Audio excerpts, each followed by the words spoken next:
This is Toothless, when he was just a baby.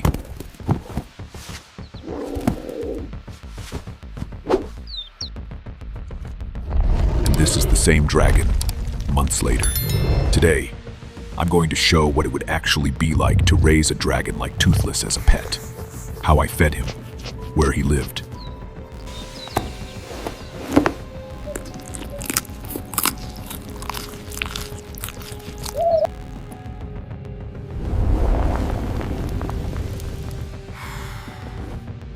And the exact moment when everything started slipping out of control.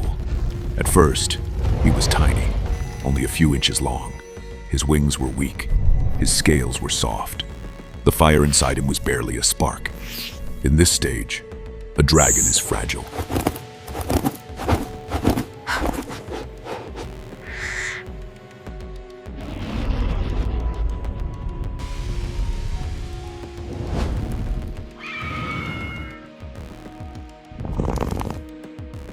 It's the least dangerous period of his entire life.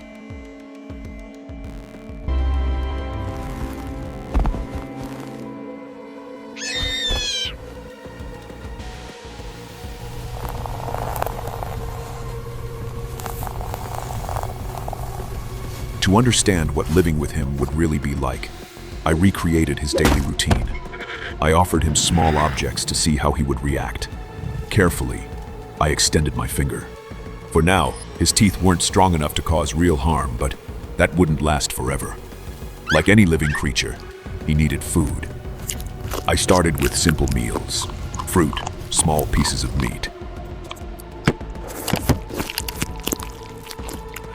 Then I gave him a slice of watermelon. After that, a pancake. And finally, a small chicken nugget, along with water to keep him hydrated.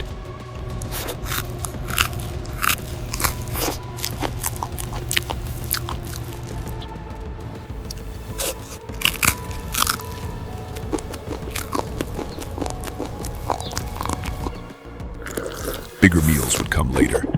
For now, he was still small and couldn't handle much. The next step was building a proper habitat. A dragon needs warmth, room to move, and a place to hide.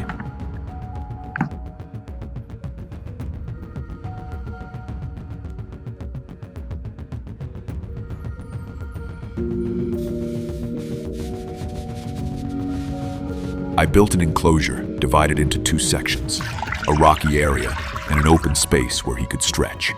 It wasn't meant to be permanent, but it was enough for the moment.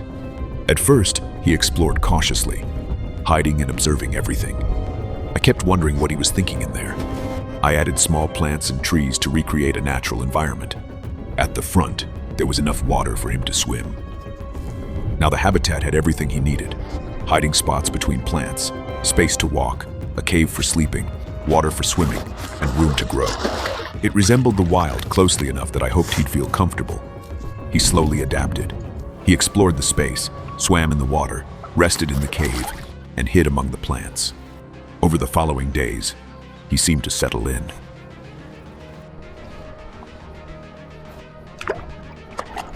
He found his favorite sleeping spot. Since he appeared calm and was growing quickly, I decided to introduce him to common domestic animals. First, a dog, then a cat. He seemed to tolerate them.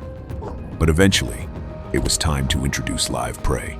Since his habitat included water, I added fish to see if he would hunt. Within days, the fish were gone, and he had grown again. Every feeding made one thing clear: Toothless was getting bigger. Despite everything, he seemed to trust me. His growth became impossible to ignore. His wings strengthened, his scales hardened.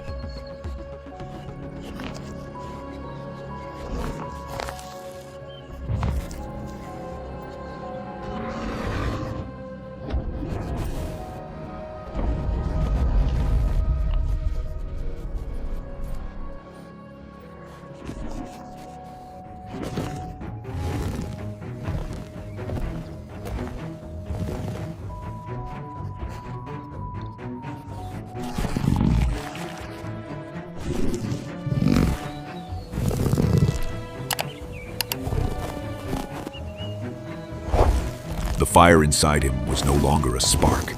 The enclosure began to feel small. I decided to take him outside for the first time. The open air, the sounds, the space, it awakened something in him. Over time, he began recognizing me. He allowed me to approach. He even responded when I spoke to him.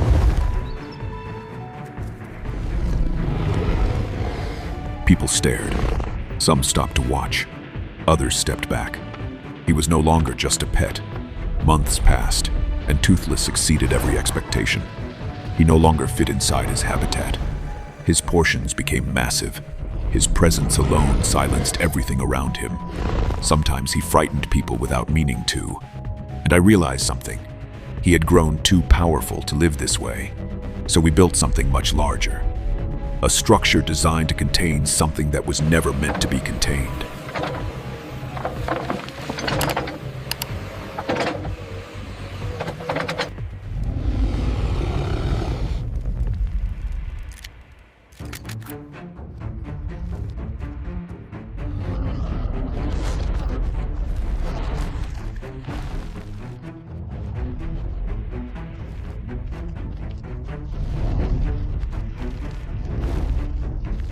For a while, it worked, until it didn't. Toothless didn't just need space, he needed freedom. One night, flames erupted without warning. The walls couldn't withstand it. He broke free. He flew. He roared. Anything in his path was reduced to chaos. There was no stopping him anymore.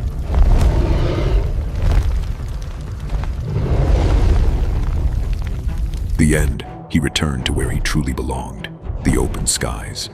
What began as a small, vulnerable creature became an unstoppable force. And that's when I understood. Some beings were never meant to be domesticated.